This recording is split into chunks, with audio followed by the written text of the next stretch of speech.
সাংবাদিকতার আড়ালে ভুয়ো পরিচয়ে দৌরাত্ম্য আর সোশ্যাল মিডিয়ার বেপরোয়ার কন্টেন্টই এই দ্বিমুখী চাপে ক্রমেই চ্যালেঞ্জের মুখে পড়ছে মূলধারার সংবাদ মাধ্যম। এই প্রেক্ষাপটে সাংবাদিকদের নিরাপত্তা ও পেশাগত মর্যাদা রক্ষায় কড়া পদক্ষেপের দাবি তুলে রাজ্য পুলিশের বহাল নির্দেশকের দ্বারস্থ হয়েছে আগরতলা প্রেস ক্লাব। শুক্রবার দেওয়া ডেপুটেশনে সবচেয়ে উদ্বেগজনক হিসেবে উঠে এসেছে প্রেস স্টিকারের অপব্যবহার। একাংশ অসাধু ব্যক্তি ভুয়ো প্রেস পরিচয় ব্যবহার করে অবাধে চলাফেরা, প্রভাব খাটানো কিংবা বেআইনি কার্যকলাপে যুক্ত হচ্ছে।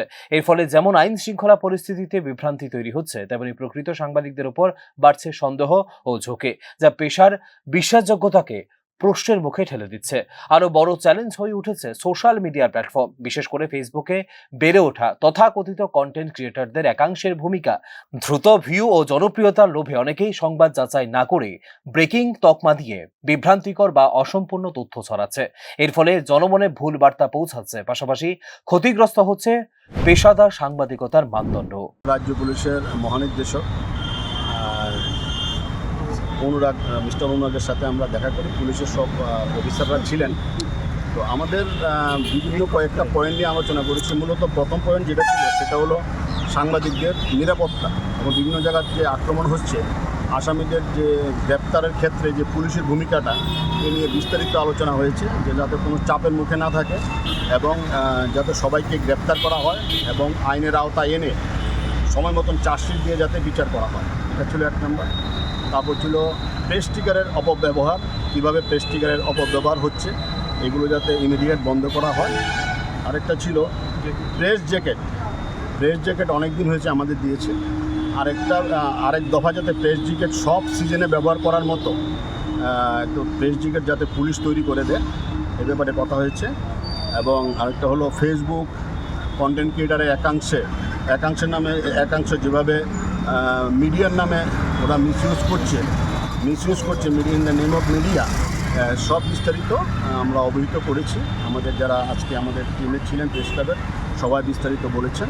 এবং মিস্টার অনুরাগ ডিজিপি রাজ্য পুলিশ উনি আশ্বাস দিয়েছেন যে আমরা যতগুলো পয়েন্ট তুলেছি উনি ব্যবস্থা গ্রহণ করবেন।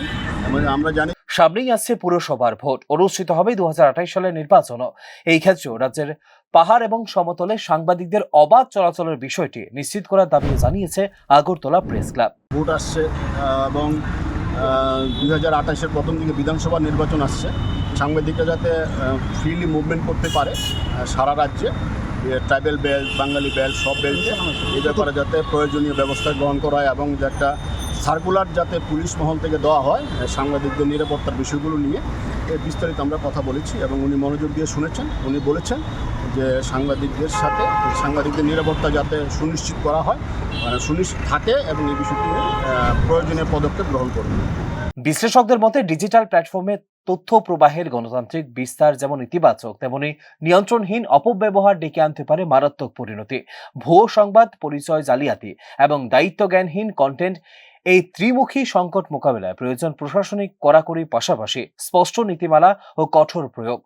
ডেপুটেশন গ্রহণ করে বিষয়গুলিকে গুরুত্ব সহকারে দেখার আশ্বাস দিয়েছে পুলিশ মহানির্দেশক। তবে শুধু আশ্বাসে নয়, দৃশ্যমান পদক্ষেপে নির্ভর করছে সাংবাদিকতার পেশার নিরাপত্তা ও বিশ্বাসযোগ্যতার ভবিষ্যৎ বলে মনে করছে সংশ্লিষ্ট মহল।